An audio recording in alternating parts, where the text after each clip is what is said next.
I work at a cemetery on the edge of my town. It's a small one, being only a few acres of land. I'd been working there for a year at the time, and I hated every minute of it. Not really because it was a cemetery, but just because it was boring. I was alone all night and sat in a small room for most of the time. There were 2 cameras set up on either side of the yard, and one at the entrance of the tiny building I was in. My boss always told me that my job was to just be there, and if anything actually happens, then to call the police and let them take care of it. In the whole year before this, not a single thing happened. Again, it was a small cemetery in a small town, so not a lot of action was expected. On a Monday evening, I pulled into the parking lot and relieved my coworker from his day shift. I hadn't slept the best that day, so I brought a cup of coffee to help keep me up. For the first hour, I was sipping on my coffee and watching the cameras, while also scrolling through my phone a bit. Come 1 a.m., I started to get really drowsy. I was nodding off in my chair, and the coffee wasn't really helping either. In the middle of the hour, I guess I fully fell asleep, and what I think was 20 or so minutes later, I woke up to an odd sound, metal creaking behind me. I swiveled around to my chair. The door to my building was cracked open, swaying slightly from the wind outside. My heart hurt from the strike of fear it gave me. I got up and pulled the door further open, peeking my head outside and looking around. Nobody was in sight. I slammed the door firmly shut and made sure it was fully locked. It could have been a simple mistake not fully closing the door, but I got my hair standing up. I rolled back the footage outside the building, and I didn't see anyone coming up to the building. At least after this, I was wide awake. I was constantly checking each camera. About 10 minutes later, I saw something move on the screen. It was the camera on the far end of the yard. Someone was walking through the cemetery. I watched as they slowly made their way past several gravestones, then stopped. I waited a few seconds before picking up the phone and dialing 911, still keeping my eyes on the screen. I spoke softly into the phone, telling the operator that I worked at the cemetery and there was a man trespassing. The woman on the phone started responding when suddenly the man sprinted through the yard and off of the screen. I let out an uncontrollable gasp, moving my eyes all around the other cameras, looking for him. A second later, he appeared on the other screen, sprinting past it again, and not long after, he appeared on the screen, showing the outside of the building I was in. I told the woman what was going on, that I needed to be quiet. I put the phone down and stared at the camera. It was a man who was now standing right outside the door. Then he looked around at the face of the building before locking his eyes on the camera. It made me shiver seeing him stare at the camera as if he could see me through the screen. "Hello? Can you help me?" I heard his muffled voice from the other side of the door. Then, without even waiting for an answer, he walked around to the back of the building. There were no cameras on that side, but I could hear his footsteps in the grass. He sounded like he was walking right up against the wall. Then out of nowhere, I heard his footsteps departing quickly. My heart was racing all the way up until the police came. I thought I'd sound crazy, but they found very defined shoe prints in the grass. They followed them far off, way past the cemetery border, but lost the trail before it led anywhere else. The man's behavior was very odd, and the way he asked for help was only odder.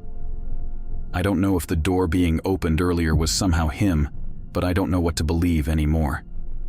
Despite being scared shitless, I continued working and still worked there. Nothing else has happened, and the man never returned. But I don't think I'll ever fall asleep at the cemetery again. This past weekend, Mia, my soon-to-be wife, and I were looking forward to a cozy evening of movies, pizza, and cuddling. Our home sits in a residential area just outside of town, directly across from a Presbyterian church with a sprawling cemetery behind it. While most of our neighbors don't have pets, there's one exception. A neighbor down the street who owns what might be the world's loudest and most annoying dog. Usually, it's a nuisance, but that night, it was especially disruptive. Around 10:15 p.m., as we were settled in the living room watching a film, the cacophony of barking erupted from across the street. Frustrated but unsure of our options, I decided to take a walk over to our neighbor's house to address the noise issue. However, upon reaching their driveway, I realized they weren't home. Despite the empty house, I still approached the door, hoping to speak to someone. With no response, I returned home to find Mia outside, equally annoyed by the barking. We debated whether to ignore the noise or take more drastic action like filing a complaint. No one should have to endure a loud dog disrupting their peace, especially after a long day. Eventually, the barking ceased, and we resumed our movie night, hoping for some tranquility. But as luck would have it, the dog started up again, this time sounding more agitated than before. Curious, I went outside to investigate and found the dog by the fence, surprisingly friendly despite its earlier disturbance. However, my attention was diverted by a noise behind me, coming from the cemetery.